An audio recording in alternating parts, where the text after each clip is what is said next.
مبارک وہ شخص ہے جو آزمائش کی برداشت کرتا ہے،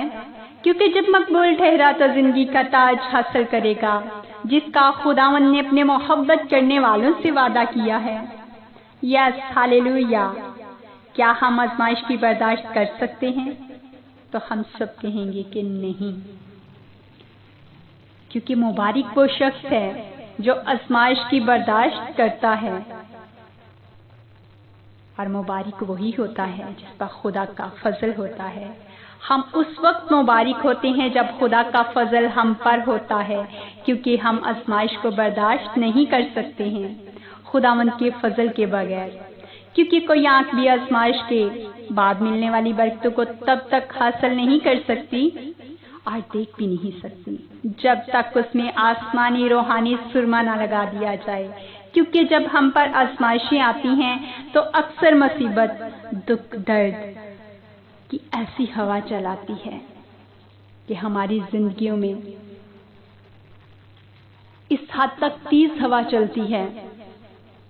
کہ وہ ہوا زور پکڑ کر آندھی اور طوفان کی شکل اختیار کر لیتی ہے اور سامنے آنے والی ہر چیز کو اڑا لے جاتی ہے۔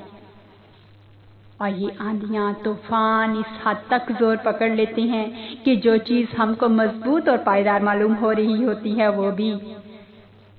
آندھی کے تیز جھونکوں میں لڑکھڑانے لگتی ہے، یہاں تک کہ اکثر ایسا ہوتا ہے کہ ہماری امید جو ہمارے اپنوں سے ہوتی ہے وہ بھی ٹوٹ جاتی ہے۔ ہمارا توکل اور بھروسہ جو ہم خداوند پاک خدا پر کرتے ہیں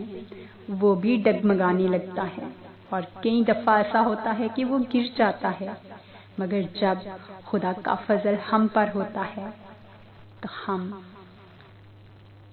اس پاک ہستی میں قائم و دائم رہتے ہیں اور اس پر اپنا توکل کیے بیٹھے رہتے ہیں، اس کو تکتے رہتے ہیں۔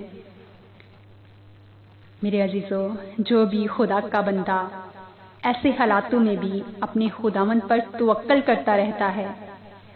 اسی سے لپٹا رہتا ہے، اسی کو تکتا رہتا ہے، وہی آزمائش کی برداشت کر سکتا ہے اور مقبول ٹھہرتا ہے، اور پھر زندگی کا تاج بھی حاصل کرتا ہے جس کا خدا نے ہم سب سے وعدہ کیا ہے۔ ہم سب کی زندگیوں میں کوئی نہ کوئی آزمائش لازمی آتی ہے۔ میری دعا ہے کہ خداوند مجھے بھی اور آپ سب کو بھی اپنا فضل اور پاک روح کا تازہ مسا عطا کرتے رہیں، اس سے بھرتے رہیں، تاکہ ہم ہر آزمائش پر غالب آ پائیں اور ہم خود کو خدا کے تابع کرتے رہیں، کیونکہ لکھا ہے کہ خدا کے تابع ہو جاؤ، ابلیس کا مقابلہ کر تو وہ تم سے بھاگ جائے گا۔ یا ہاللویا! خداوند آپ سب کو برکت دے، آمین۔